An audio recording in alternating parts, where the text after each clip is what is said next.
memanjatkan puji dan syukur kehadirat Allah Subhanahu wa taala yang mana telah melimpahkan karunia-Nya kepada kita semua. Salawat serta salam tak lupa kita haturkan kepada junjungan Nabi besar Muhammad Shallallahu Alaihi Wasallam, yang mana telah membawa kita dari alam gelap menuju alam jahiliyah. Ya, sebelumnya kita akan perkenalkan diri. Perkenalkan sebelumnya, nama saya Ahmad Dini dan saya Selamat Haryadi. Nah, di sini kami akan membawakan kultum berjudul Sabar. Baiklah teman-temanku sekalian, benarkah sabar itu ada batasnya?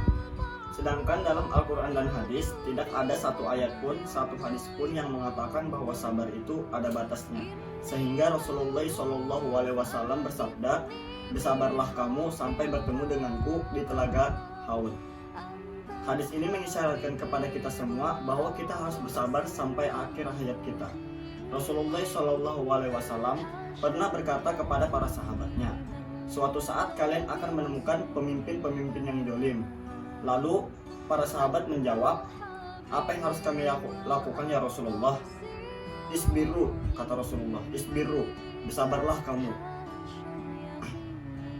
Para sahabat menjawab, "Sampai kapan ya Rasulullah?"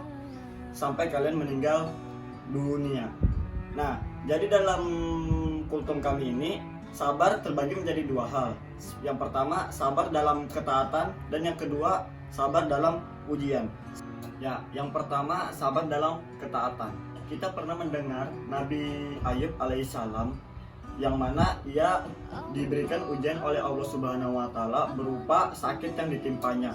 Kemudian ia ditinggalkan oleh anak-anaknya dan istri-istrinya serta hartanya diambil oleh Allah Subhanahu wa taala. Lalu istrinya bertanya kepada Nabi Ayub alaihissalam, "Ya suamiku, mengapa engkau tidak memohon kepada Allah Subhanahu wa taala agar diangkat penyakitmu?" Lalu Nabi Ayub menjawab dengan bijaksana, "Sampai berapa lama kita akan diberikan ujian?" Lalu istrinya menjawab, "Kita akan diberikan ujian selama 7 tahun. Lalu Nabi Ayub alaihissalam kemudian menjawab perkataan istrinya, yang mana Nabi Ayub berkata bahwa biarkan selama 20 tahun waktu kita bahagia.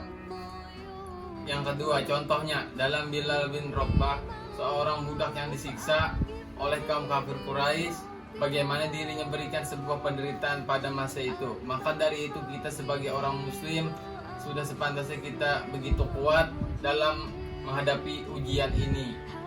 Mendengar banyak seusia kita ditinggalkan oleh saudara-saudara di Palestina, mereka diberikan ujian, ditinggalkan oleh anak-anaknya, ditinggalkan oleh ibu bapaknya.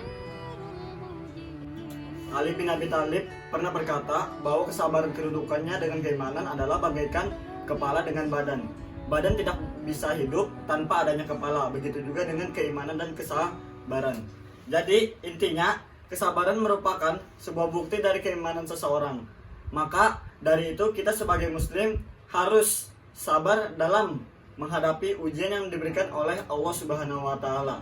Jadi sekian dari kultum kami. Apabila ada kesalahan mohon dimaafkan. Jadi saya Ahmad Deni Maulani dan saya Selamat Haryadi mengucapkan wassalamualaikum warahmatullahi wabarakatuh.